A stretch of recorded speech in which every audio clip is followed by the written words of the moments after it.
बढ़ते हुए इस धरती के सीने को चीर कर इस देश के लिए अन्न पैदा करते हैं। आज उस देश का किसान अपने उत्पादन का मूल्य खुद तय नहीं कर सकता, और तय करने वाले कौन लोग हैं? 20 लाख रुपए का एक पानी का प्लांट लगाकर 3 रुपए की लागत से एक बोतल बनती है और उस बोतल पर लिखा जाता है अधिकतम खुदरा मूल्य, और किसान के उत्पादन का क्या लिखा जाता है?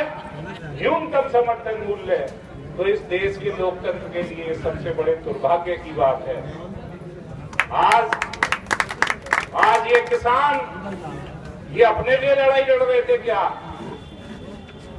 ये 10% का 64% का आदेश आए कितने दिन हो गए? इस आदेश को आए भी कई साल हो गए, लेकिन ये प्राधिकरण के लोग उस आदेश की परिभाषा को व्याख्या देने में और इस बहाने से कि हमने प्रस्ताव बनाकर सरकार को भेज दिया है। इस देश के न्यायालय ने जो आदेश करा उसमें सरकार से परमिशन लेने की क्या आवश्यकता है? ये किसान का वाजिब हक है।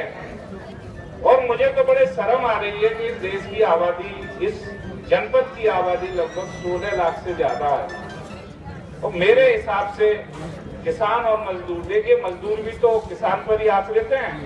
गांव में नराई है, गुड़ाई है, टीमर है, बढ़ई है, लोहार हैं, वो सब किसान की फसल पर आधारित है। मेरे ख्याल से 10-12 लाख किसान मजदूर इस जनपद में होंगे, लेकिन लाठियां पड़ती हैं उन 10-12 लाख लोगों की लड़ाई के लिए 4 लोगों पे, और हम अपने निहित स्वार्थों में।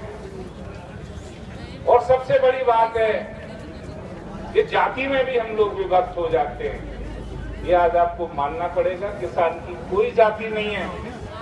और अगर आपने वक्त रहते इस देश के किसान की लड़ाई को अंजाम तक नहीं पहुंचाया तो सुप्रीम कोर्ट की वो कहावत पूरी हो जाएगी कि आने वाले 10 साल में इस देश की सारी संपत्ति और किसानों की सारी जमीनें उन 20% लोगों के हाथ में होंगी।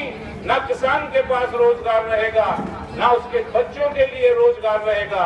जब इस प्राधिकरण की स्थापना हुई थी तो एक आशा की किरण जगी थी कि इस क्षेत्र में इंडस्ट्री आएंगी और हमारे नौजवानों को रोजगार मिलेगा। यहाँ बैठे लोगों से पूछना चाहता हूँ मैं, उनके कितने नौजवानों को रोजगार मिला? आप वोट भी देते हैं इस लोकतंत्र में। पिछली सरकार ने भट्टा पारसोल में किसानों पर गोलियां चलवाई, और ये सरकार जिसने वादा किया था कि अगर प्रदेश में हमारी सरकार बनती है तो किसान को 6 गुना मुआवजा दिया जाएगा सर्किल रेट का। आज कहाँ गया वो वादा? मैं पूछना चाहता हूँ। यद्यपि ये मंच राजनीतिक लोगों पर आरोप लगाने का नहीं है, लेकिन मेरे किसान भाइयों, यहाँ बहे एक खून का हिसाब इन सरकारों को देना होगा। ये किसान इस देश के उन नौजवानों के भविष्य की लड़ाई लड़ रहे थे जिसे चंद नौकरशाह और पूंजीपति मिलकर लूट लेना चाहते हैं। इस देश के किसान और भविष्य को बर्बाद कर देना चाहते हैं। ज्यादा ना कहते हुए कसाना साहब ने और आर्य साहब ने बड़ा दमदार भाषण दिया। मैं सिर्फ आप लोगों से ये इल्तिजा करता हूँ कि अभी मायचा के प्रधान भी अपना दुख बयां कर रहे थे। लोग गांवों में बैठकर ताश खेलते हैं, लेकिन हक की लड़ाई लड़ने कोई बाहर नहीं आता। आप चिंता न करें, हमारे संगठन के अध्यक्ष हैं चौधरी अमरपाल सिंह, वो रोजाना आपकी मदद के लिए, मेरी उनसे बात हुई है, 50 किसान लेकर आपके बीच में मौजूद रहेंगे। और अगर आपको जिस दिन शासन और प्रशासन से लड़ाई लड़नी हो उस दिन हजारों की तादाद में इन लोगों को सबक सिखाया जाएगा। इन्हें ये बताना पड़ेगा कि इस जनपद में 10 से 12 लाख किसान और मजदूर हैं। अगर उनकी चेतना को घर घर जाकर जागृत कर दिया तो इन लोगों को छिपने के लिए भी जगह नहीं मिलेगी। इन्हीं शब्दों के साथ मैं अपने उन किसान भाइयों की मिजाज पोसी के लिए उन्हें धन्यवाद देना चाहता हूं कि उन्होंने जो खून ग्रेटर नोएडा की सड़कों पर बहाया है वो खून जाया नहीं जाएगा।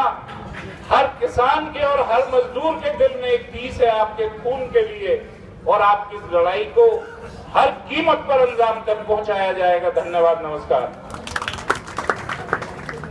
बहुत बहुत धन्यवाद।